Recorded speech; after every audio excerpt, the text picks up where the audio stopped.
How to remove your data from Google and stop data collection.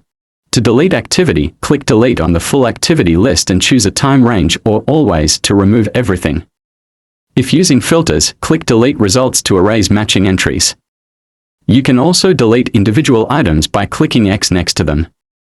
While this central portal provides access to your data, some records, like web activity and YouTube history, can also be deleted directly from Chrome or YouTube. To stop or auto-delete Google's data collection, go to Web and App Activity, Location History, or YouTube History from the activity list. You can click Turn Off to stop data collection entirely, with the option to either keep existing data or delete it. If you choose to delete, Google will show a preview of what will be erased before you confirm.